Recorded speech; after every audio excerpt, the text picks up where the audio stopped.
Sick and tired of your love-hate relationship with wine? Welcome to the Feel It Alcohol-Free podcast. Hi, I'm Coach Ruby Williams. And I'm Coach Susan Larkin. We're two former wine lovers turned alcohol freedom coaches, exposing the lies about alcohol. And giving you, our listeners, the tools to break free so you can feel lit. And when you're lit, you'll feel healthier, freer, and more in control of your life. So relax, kick back, and get ready to feel lit alcohol-free.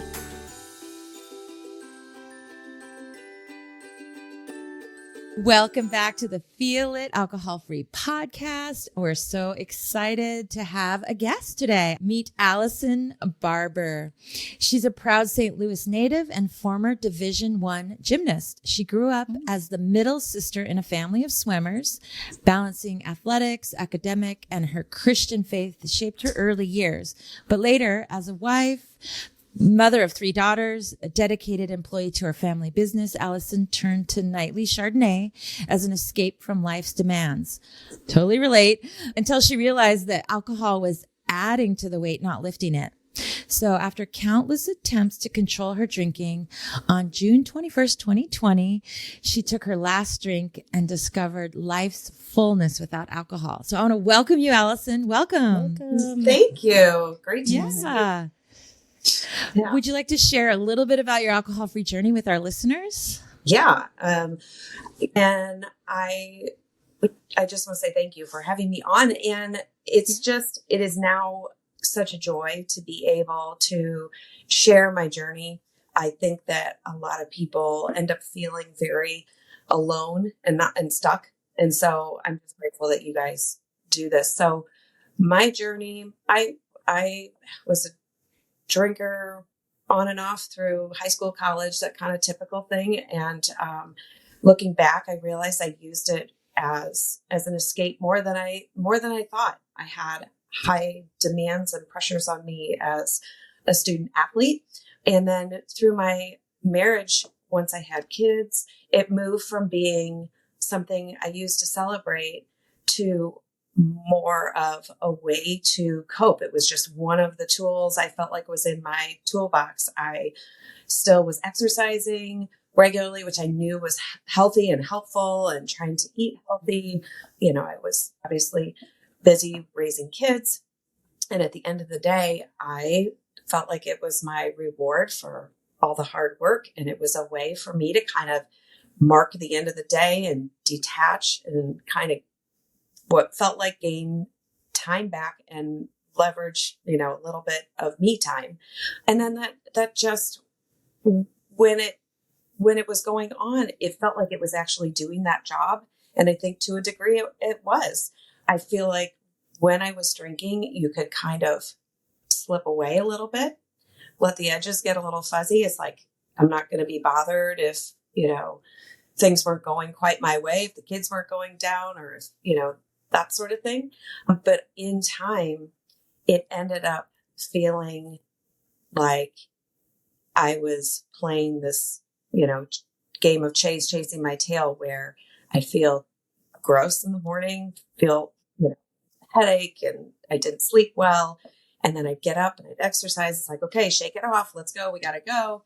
And then I thought, okay, I'm going to drink less tonight. And then sure enough, by the time 5 o'clock rolled around, I was ready to go. And I once again earned the right to, to have something that was just for me. So yeah, it's a familiar story, but got to a point where it just, the negatives started to be more visible in our marriage, in my parenting, that kind of thing. Was there like a pivotal moment though in your journey that sometimes we talk about, an event, or was there like, what happened that made you finally seek this like freedom from alcohol? Yeah. I like that visual of a seesaw, 'cause it's like one day I really want to change, and the next day it's like, forget it. And then, it goes back and forth. So that went on for quite some time. But I would say the pivotal moment was the end of 2019. Like I said, exercise was really big part of how I managed stress. And I had ruptured a disc in my neck, which basically rendered me like unable to exercise anymore. And I just felt like that was the last thing I had to hang on to for myself. Mm. And so my drinking was just, at its height. I was taking pain medication for the pain I was having in my neck. And I ended up having surgery right before the world shut down in early March. And I thought something has got to give. And my marriage was falling apart. I had, teenagers at that time, which were challenging. And I finally said, this is it. I've got to do something. And I had been introduced to Annie Grace through a friend of mine. And so I did just the 30-day alcohol experiment. I was able to eke out at that point 4 or 5 nights in a row without drinking. But then by the weekend, it was like I was making up for lost time. It's like I've earned this. But in all of that, and listening to her videos and hearing just these basic truths about how alcohol is an addictive substance, that new information gave me the ability to kind of put my judgment of myself on pause long enough to consider different thoughts, different truths about alcohol. And there was just this readiness for change. And I just wanted to stop that cycle. So good. So good. I mean, all my clients, are pretty much your story. It's like alcohol becomes their me time. It's like using alcohol as self-care. And that's how it's marketed to us, especially in the mommy wine culture, which I sort of missed. Or the busy businesswoman, come home, work hard, play hard, coffee in the morning, wine at night, that kind of, and it's just, that is the biggest lie. And it's ensnaring so many women. And honestly, with the people coming to me for coaching, they're getting younger and younger, which is amazing and great that they're realizing this sooner than, I did in my late 40s. But also it's just like, it is an addictive substance. It's ensnaring and bringing women down. It's just, I'm just adamant about it. I'm so glad that, we found freedom, and it makes such a difference. Doesn't it? Like, how do you feel now? How did it change your life once you became alcohol free? I think the biggest shift for me that was surprising was realizing how when I thought I was drinking, I was feeling connected. And what it was really doing was the opposite. And I was feeling increasingly alone. And of that saying, the opposite of addiction is connection. It's connection. Yeah. Mm-hmm. But the whole idea behind drinking that we're marketed is this connection and socialization and fun.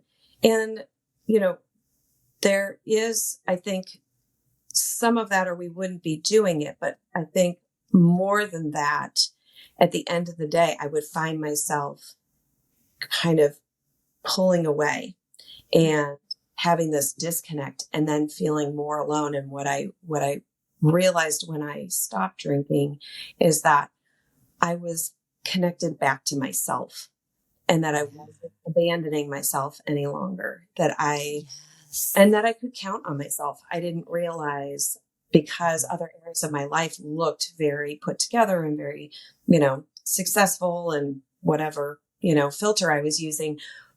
But when it came to alcohol, I didn't realize how much confidence I had lost in myself, because I couldn't ever control the alcohol like I wanted to. I wanted to be whatever that elusive normal drinker was, or moderate drinker, or I can totally relate to that. But then when we realize that alcohol is an addictive substance, it's like, would we want to be moderate smokers, and like moderate cocaine user? It's like, it's a drug. And so trying to moderate something. Yeah. We did a podcast episode around exercise and alcohol a few months back. And I would love to ask you about, since you're so active and an athlete, and how are your workouts now that you're alcohol free, or what have you noticed? I think the biggest thing I've noticed, and this would go for my emotions as well, is that there aren't so high highs and low lows. Like, I'm not trying to dig myself out of a hole anymore. Like, I'm just starting from where, we start from where we left off from the night before. And if there was nothing, if there didn't have any alcohol in my system, I had more energy. I was sleeping better. So I felt like I could actually progress versus having to get back up to square one again. Right. Yeah. So you're talking about emotions and control earlier. Yeah. So do you want to segue into that? Like, how do you begin recognizing your emotions and like what's in your control and what's not in your control? Yeah. Those were two really big themes for me growing up. In a family of 5, there wasn't a lot of room for, and it wasn't generationally speaking, a focus on how you were feeling as a kid. So it was just put all that aside, do what you're told, stay in your lane, just don't cause too many issues. And so as an adult, I thought emotions were things that we just needed to avoid, suppress, ignore, because they just get in your way from what you're trying to do. And once I started exploring how I was feeling and trying to wrestle with, are emotions worth even considering? What I loved, I heard an author speaker say, using emotions as indicators, not dictators. And I thought that resonated with me. And so as emotions would come up, the whole idea of where did this emotion come from? And it helped me to dig under the surface of, why am I feeling this way? If I'm feeling discomfort, if I'm feeling a sense of abandonment, where is that coming from? And so that helped me in my alcohol freedom journey, just to say, I was feeling rather alone, and I thought alcohol was making me feel, more included and loved. So what I'm also hearing you say is that there might be more control of our emotions than we thought. Yeah, absolutely.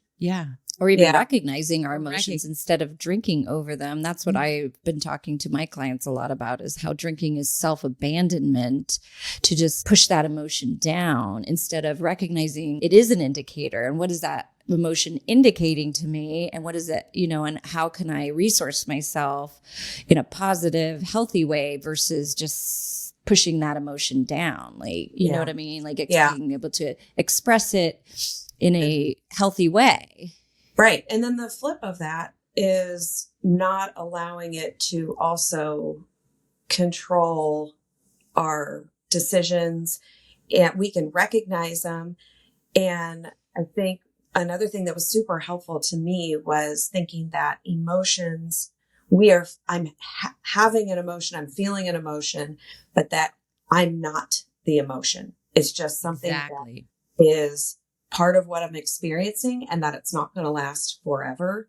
I think I get stuck in this, I'm worried, I'm anxious, I'm frustrated. Well, I'm not those things. I'm experiencing those things, and that intense feeling, whatever it is, dissipates over time. But I think it can, if we give it too much power, can be used in ways that are unhealthy. But for me, to be able to even recognize and validate, I'm feeling this thing, and that's okay. And what's it, what information is it giving me? There's like a seesaw balance, I think, because I love that also visual of, do you process the emotion, allow for the emotion, or do you want to just acknowledge the emotion and then move through it more quickly? And kind of like the staying above 50% is one of the tools that I love, because you like acknowledge the emotion. Oh my gosh, I'm feeling maybe frustration or something, but how can you like shift it? You can always be shifting and moving your emotions up or down, or it's like levers. It truly is. But sometimes you do need to process. We were talking a couple of weeks ago about anger on our podcast, and my family, I grew up with 5 brothers and sisters, and we had a punching bag in the I already mentioned this before, but like you processing your anger in the moment, Yeah. Yeah. Well, I can relate to you, Allison. We didn't have emotions in my family either. Right. It's like, no, it was the emotionless zone. It's like Planet Fitness, the judgment free zone. My family was the emotion free zone. And I was an emotional person. And so I was the weird kid. I was the weird one that had all these emotions. They didn't know what to do with me. So then as an adult, it's like strong emotions are bad. There's something to push down. And then I would use alcohol to do that. So one of the exercises my coach gave me was to set a timer and check in with myself. What am I feeling? Because I didn't even know. If you've been stuffing your emotions down, you don't even know what you're feeling, right? And so the emotions wheel, the feelings wheel that we have talked about before, or I used a thesaurus where I was just like generally, speaking, what am I feeling here? What word? And then I would look at the thesaurus and find a synonym that really spoke to, like, I love words, like, okay, that's the feeling. It's not like anger, it's like irritation, and then the process is just to notice I'm having an emotion, name it, and allow. Notice, name, allow. And that just helped me so much to just start to become familiar, start to become comfortable with feeling things, and not numbing them with alcohol. And I think that's just a great place to start. Awareness. We always come back to awareness for us people that had those, emotion-free zones in our family, which I think is really common. Really common. Yeah. When we take off that layer of alcohol and allow for those things to surface, it's very uncomfortable and sometimes confusing to know what's surfacing. And so that whole allowing yourself to just see what's coming up gives us power and control over, it gives us options.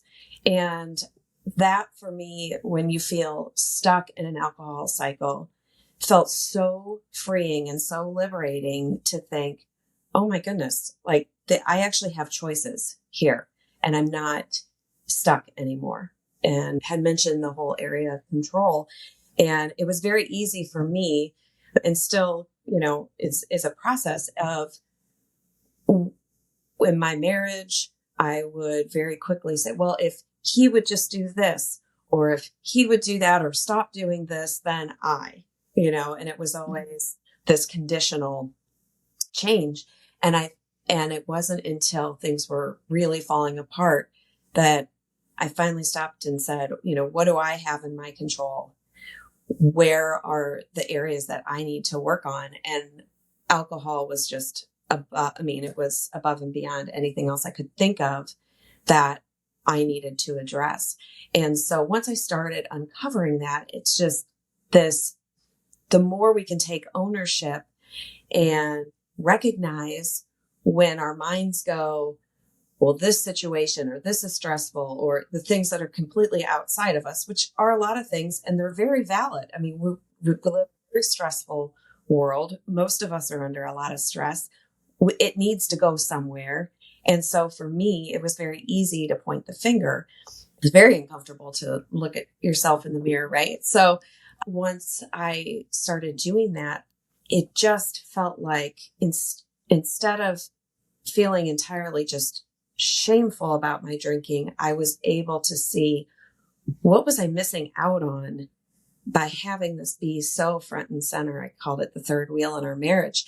And if I was able to remove it, what would then get freed up? What other choices, what other things would I have as a trade-off? Because everything's a trade-off. So well, what happened? Tell us about how has it changed your relationship? I mean, it changed my relationship totally. And I was the one that made a change. Like, same. Yeah. I was always pointing the finger. But then how does that change your relationship with your husband? Well, so in my circumstance, my husband at the time does not own his issues. But I kept saying, but I still need to go on my journey. And I knew that what changed for me is not so much my outside circumstances getting easier, although there were definitely benefits, lots of benefits with sleep and energy and all that. But it was like a coming back to myself, coming back to my relationship with God. And things just felt more congruent. And so that inner peace that I experienced, I just continued on my journey, and I could better let go of trying to manage what I felt like my then husband, needed to do. And that just took a huge weight off my shoulders, because as we all know, we've got to do our own journey. We can't control other people. And as much as we might have great ideas for other people, we can't, all we can do is be the best versions of ourselves and hope, that has, kind of a loving influence and impact on those around us. And that they don't feel judged and criticized in the meantime, because I'm sure that my then ex felt, a lot of judgment from me. So that part is a journey, but we ended up, I needed to end my marriage because, similar to alcohol, it was just very toxic. And I needed to move forward in my journey. And it was sad. It was very sad. But having 3 girls, I also thought it was important for them to see where stepping away was actually a gift, not only to myself, but to him, because he then needed to own his own decisions, and that this was kind of some of the consequences to, staying in the same patterns. And so by staying with him, it just sort of had reinforced this narrative. Well, I can do this and she's not going to go anywhere, and I can stay in the same, situation, and things will be okay. And then it also modeled to my girls that, there is a time at which you really need to look at, is what you're in healthy, and are you being good and truthful to yourself? And so I hope that I'm modeling that for them. That's so cool, Allison. And from I'm kind of visually, I'm in the middle of you two. And it's so interesting that the clients that are married, because I'm single, but I hear this so often. Either what happens to Susan, marriages actually get better when one or both get alcohol free. But I also hear that women, they can get empowered when they're alcohol free to make really clear decisions on the rest of their life. And so it's I hear it both ways, you guys. Actually, I might hear more often marriages do work out, because when you get clear headed, but so many women are drinking just to survive their marriage, they know it's not right. And so they just keep drinking and drinking. But it's a beautiful thing to witness women becoming empowered. It's just so cool. All of a sudden they're like, I'm clear headed now, and I think I can file for a divorce. It's really cool. Oh my gosh. Wow. It definitely gave me, it definitely gave me more confidence. And it's not how I wanted to, have the end of that part of my story. And at the same time, I feel like I can be a voice for those to say, I'm trying as best as I can to show up for myself and for my marriage, because it was not good for him to stay in a situation that just kept allowing for more abusive, toxic behavior to continue. So I do think, and I think the idea is that, when we're letting go of a toxic substance, it's going to naturally impact those around us. And it's like a reorienting of relationships. And hopefully, and in a lot of cases, it does then provide the opportunity to heal relationships and level them up and allow them to be better than they were before. And then sometimes taking it away really just sheds light on the brokenness that was there, and whether or not it can be repairable or not. But at least the story is stopped. It's interrupted. My life is different. His life is different, and that's okay. It's okay. Yeah. And it all starts with taking responsibility. I caught that earlier, but it's so true. We have, kind of a list of questions we ask people before are you ready, to make a change? Mm-hmm. And one of them is taking responsibility for your life and your own journey, which I'm so glad you did. And then now you're a role model to your daughters. So cool. Both Susan and I talk about this too. We're role models to our adult children.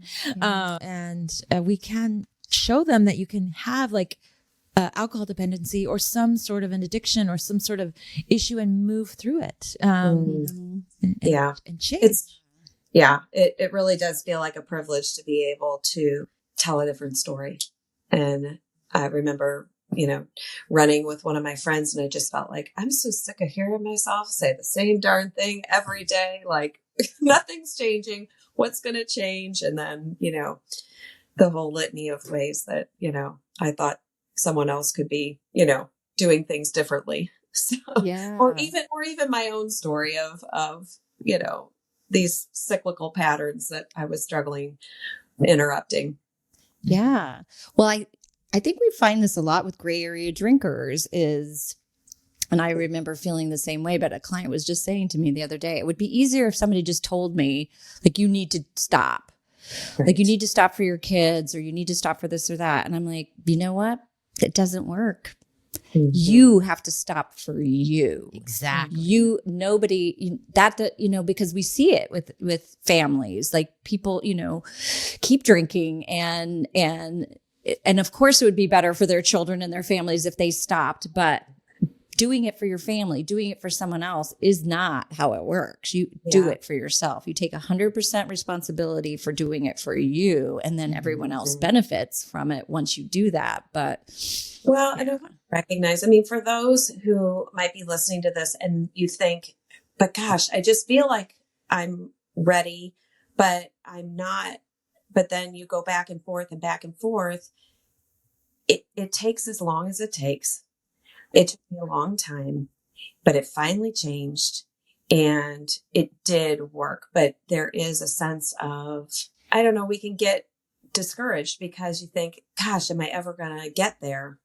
But I think, there is this, I don't know, there's just a time that sort of surfaces, and it doesn't have to be a rock bottom, but it's more, for me, it was more, my circumstances finally got bad enough that I was more ready than I was wanting to have it be so controlling in my life. Mm-hmm. Yeah. And if you're listening to this, you don't have to be completely ready. That's the brilliant thing about coaching, is we can help you to get ready, or you could just start.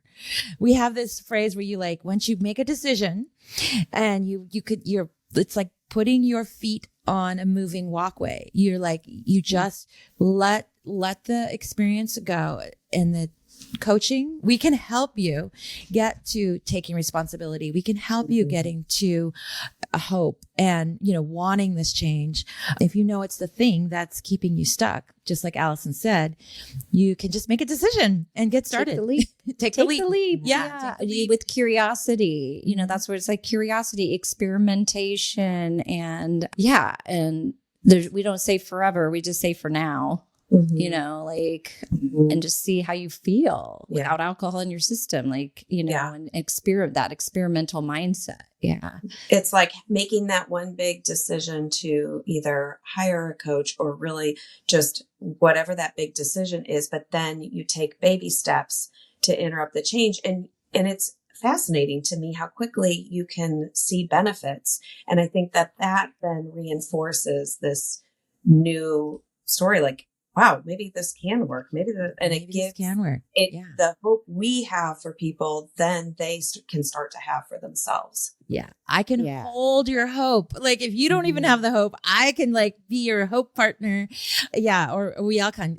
It's a big part of coaching. Oh, I love that. Hope. I know. I'm your hope partner. So Allison, that's beautiful. This is the point in our podcast where we ask our guests, and this has been such a great discussion, but I want to know, what do you do in your life right now to feel lit alcohol free? What do you do? Well, my new theme in this sort of chapter of my life is comedy, laughter. Like, this can feel so heavy and daunting, and we're usually drinking because we have big, heavy stressors.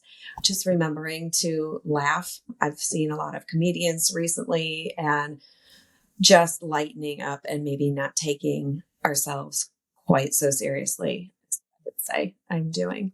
So what do you like? I think just TikTok is hilarious. You go on there and it'll brighten my day for just like 1 minute. You just see a funny cat video or something. Yeah.